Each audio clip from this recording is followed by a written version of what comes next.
O sa Bisaya pa, pinadsan sa bagis na surahan. Tapos, yung laman, kinilaw natin.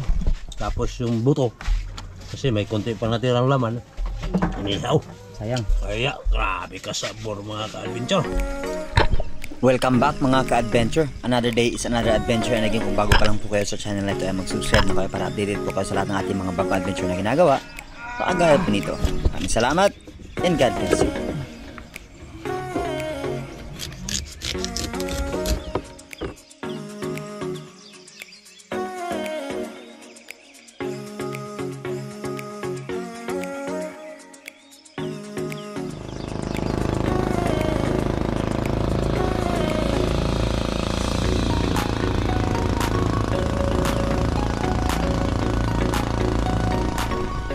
Good morning mga ka-adventure.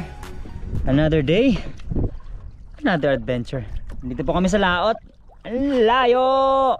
Mga siguro ang distansya ay Kanipo to Coron. Ganyan kalayo po yung distansya. At sobrang labo ng panahon ngayon, kaya walang nakikitang mga isla sa paligid.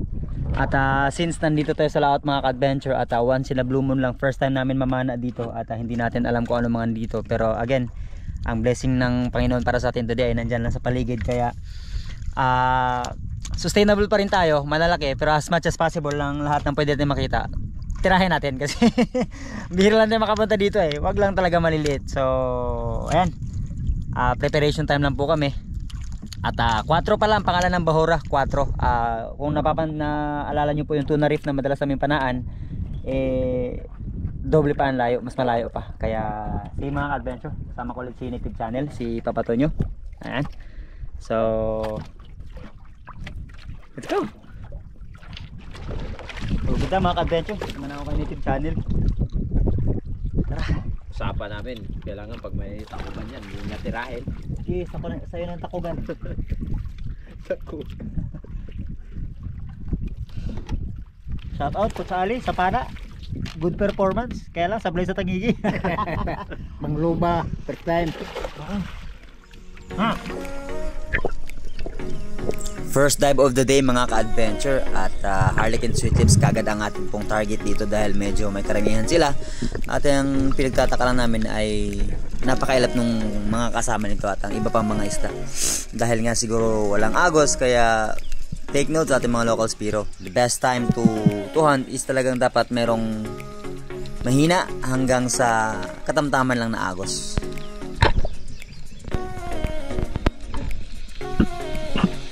Ayan, nakawala ang ating unang tira mga ka-adventure. Sayang.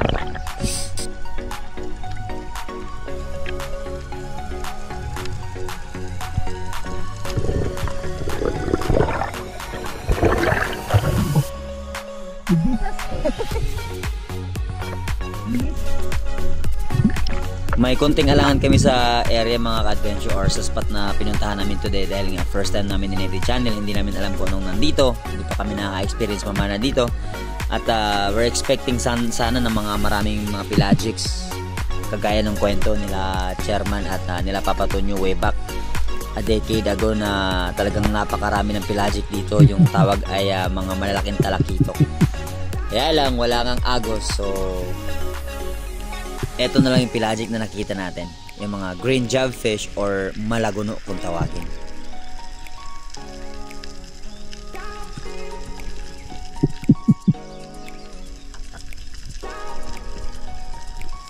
Marami ang nagtatanong kung gaano kalayo bago tirahin ang isda. Well, ang advisable talagang distance ay mga 1 meter to almost 2 mga ka-adventure. Pero kapag nag-target po tayo ng isda, ay dapat naka-lock talaga yung ating pong attention at huwag tayong madidistract. Kasi kapag na-distract po tayo, mati, sasablay tayo.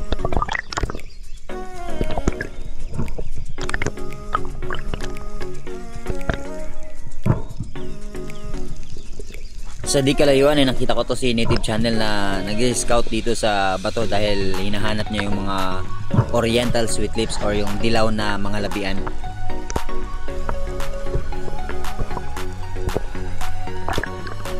Nakailang dive lang kami dito mga ka-adventure at nag-decide kami na lumipat after po ng dive na to kasi wala talaga. Wala talagang movements ng dagat at wala kaming masyadong isda talaga nakita. May mga nakita kami, sobrang lalim naman kagaya ng coral trout or suno kung tawagin. Kaya lang nung malapit na sana ako ay umalis naman siya. Tapos along the way pag ahon ko ay may putok na naman tayong narinig.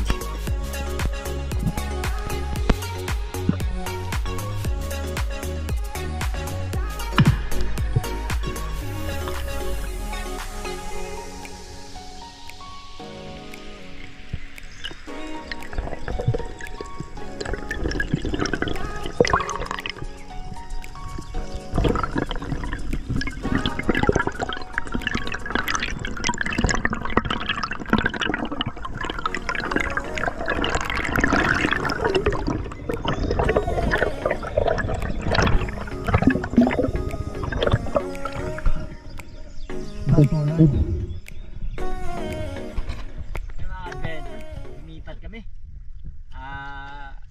Walagic. Yung pelagic, walagic.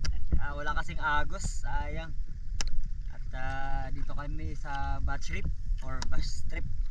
Harap tayong pang-ulam and then go na rin tayo. At bukas mag-iiba na naman tayo ng ruta. Hanap tayo somewhere maganda. So sige mga adventure. Let's go!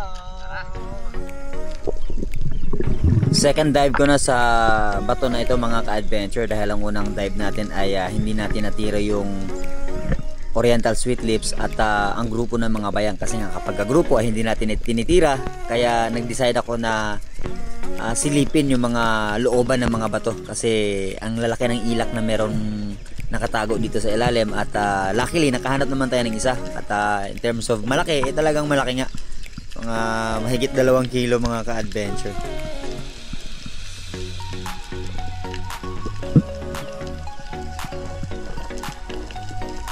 Ang mga ilak mga ka-adventure or brown chubs ay makukulit at pag nasa ilalim po ng bato yan ay babalik-balik lang yan sa'yo. So kailangan mo talagang antayin yung perfect time kung kailan sila babalik at bago ka mag-pull ang trigger. And kung mapapansin nyo po yung batong ito, dito ko tumira dati ng midnight snapper.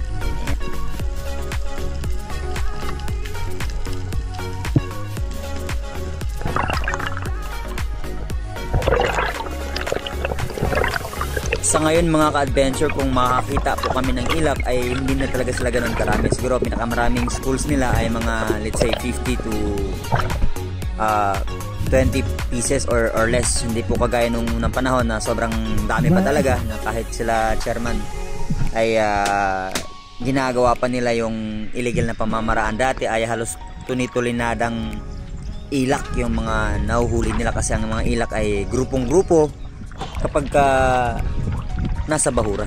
Kaya. Ito ang ilaka.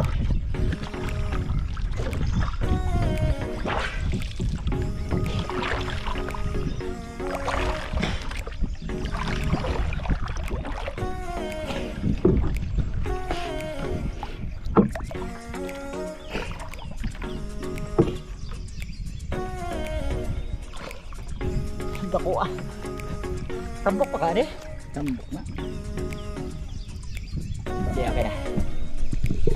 Another dive mga ka-adventure at may nakita akong mga suno or coral trout kung tawagin po at dahil nga marami sila ay ayun na-distract na naman tayo. Tapos may nakita pa tayong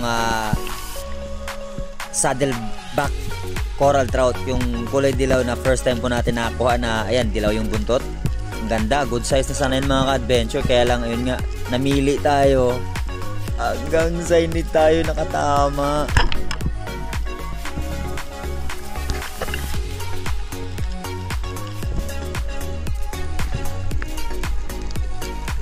Move on and another dive mga ka-adventure. Meron ako nakita dito ng lahi ng unicorn or surgeon fish at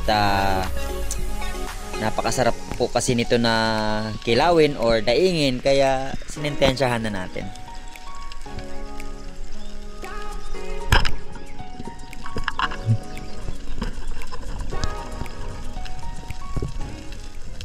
And take note mga ka-adventure, isa lang po yung dapat nating bantayan kapag tayo po ay nakakahuli ng mga unicorn or surgeon fish. yung buntot po. Be careful sa paghawak sa buntot dahil po kagaya ng labahita ay merong parang malalabaha na tinik po yan na nasa buntot. So the safer or the safest part na hawakan ay yung ulo talaga, and then bago po natin i-secure.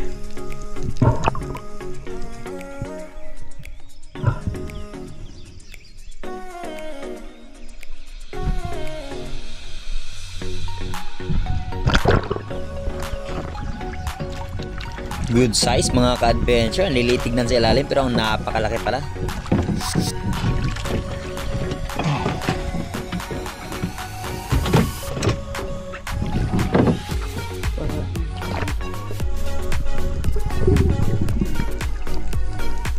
Tumira si native channel ng suno at hindi niya ito natamaan dahil na-distract siya nung paglabas po ng luba. So binaba ko rin po at hinanap yung luba dito sa bato kung saan ito sumiksik or tumago. Kaya lang napakahirap naman ng sitwasyon ng pinagtaguan niyang bato na if ever makita man natin ay napakahirap naman i-pull ng trigger o hilain yung shaft. Kaya nung nakita ko yung posisyon ay hindi na ako nangahas at nung paghanap ko, since nasa ilalim na ako, paglingon ko ay may nakita na akong talakitok, kaya nipull ko na lang ang trigger. Sayang din, sayang yung dive.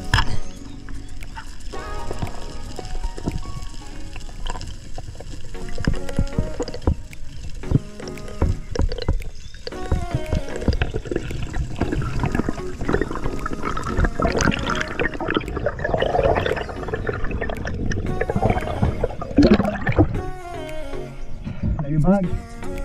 How's your bag?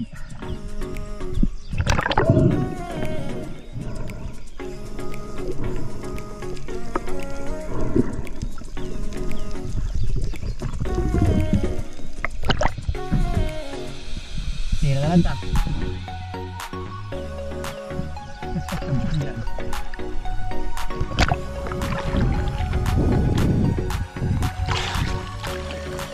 Ulam, sinigang.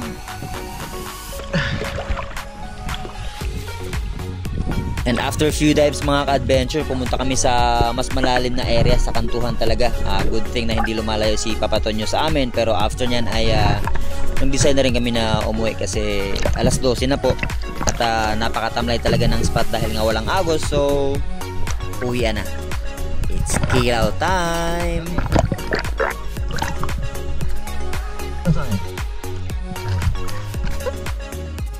Sobrang napakahirap talaga i-predict ng sitwasyon ng dagat mga ka-adventure. So mas okay pa rin talaga na try not to expect anything when we go fishing, and we will be surprised kung ano yung mga nahuli natin. Kesa mag-expect ka na marami, disappointment yung mangyayari dahil wala kang nahuli. Dive safe mga ka-adventure.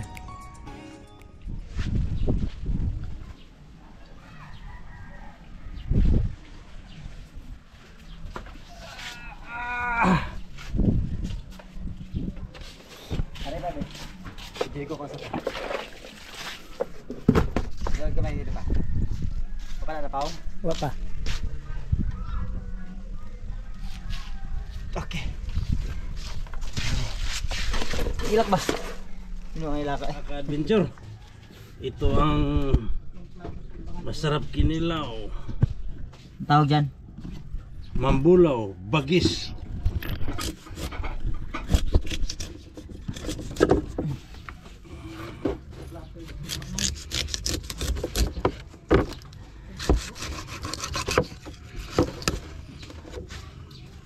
Adventure, parang minasakit rin, no?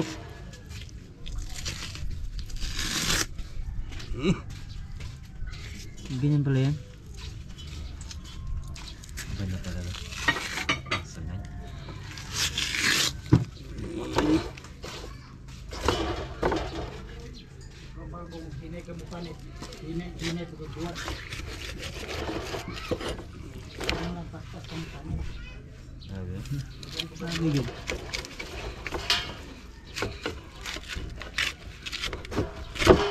Parang walang buto. Sana all may talent. Kita. Kaya kayo magdaing sa parabal. Siyempre. Parang Parang wala lang ano. Bilis ah. Parang wala nangyari ah. Kuha mo yung numero ni Bastret.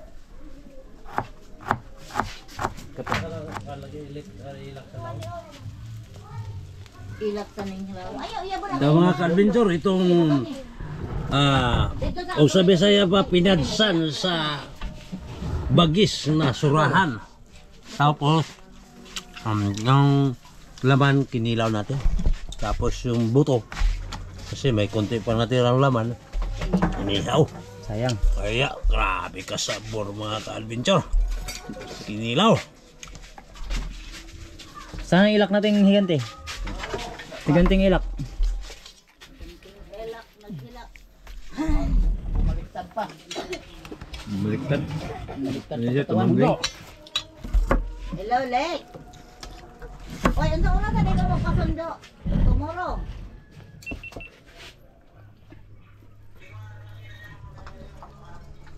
Ma, Alas 10.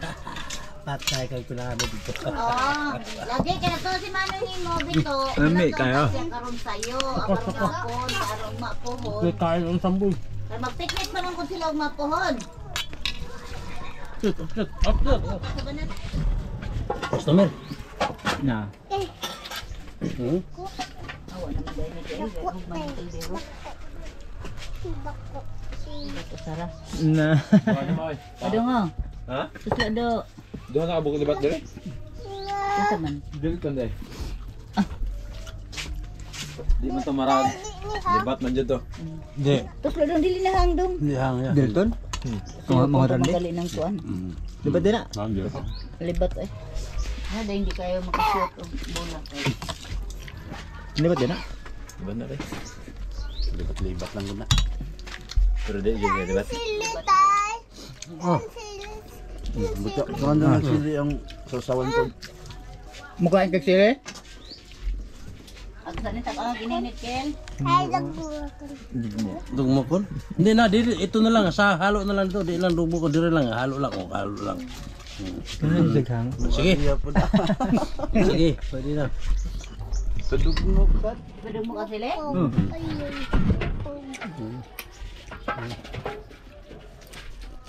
Baka bi. Kani, dugmokon ni sili. Kani? Ha? Hangdong oy. Di lang. Ato lang sa gulang. Ano? Kaon ka kita sa video nga ang bata nag-apil og kilaw sa Pamana na bagis. ni kuan nek uban ba lang ni yang asawang bito. Aw ni kuan ni Alexis. Pabilin to din. Oy, intan ore sila si Gaga sa video ni mo ni. Gaga nga. Gaga. Mama Gaga gud. Oh. Kaya manang, kinsa manang bata manang karang na ay mo pangutan-on ninyo kinsa iyang mama si Nicole. Mo to na anak ni Dede kasi parang Nicole man, Nicole Dede. Kain tayo. Ina mga ka-adventure. Kain tayo. Kain tayo. Laking inihaw, kasing laki ko. Sarap na, Kaya mo sarap. sila kain. Sabi mo, kain tayo. Kain. Sabi mo. Sabihin mo si mama Sabihin mo. mo. Kain tayo mama. Sabi mo, kain. Nood ka sa video ko mama. Kain, lami. Lami kayo. Sabi mo. Nena. Oh wow. Mauwaw. Lagyan sili. Lagyan sila hindi. Ay hindi.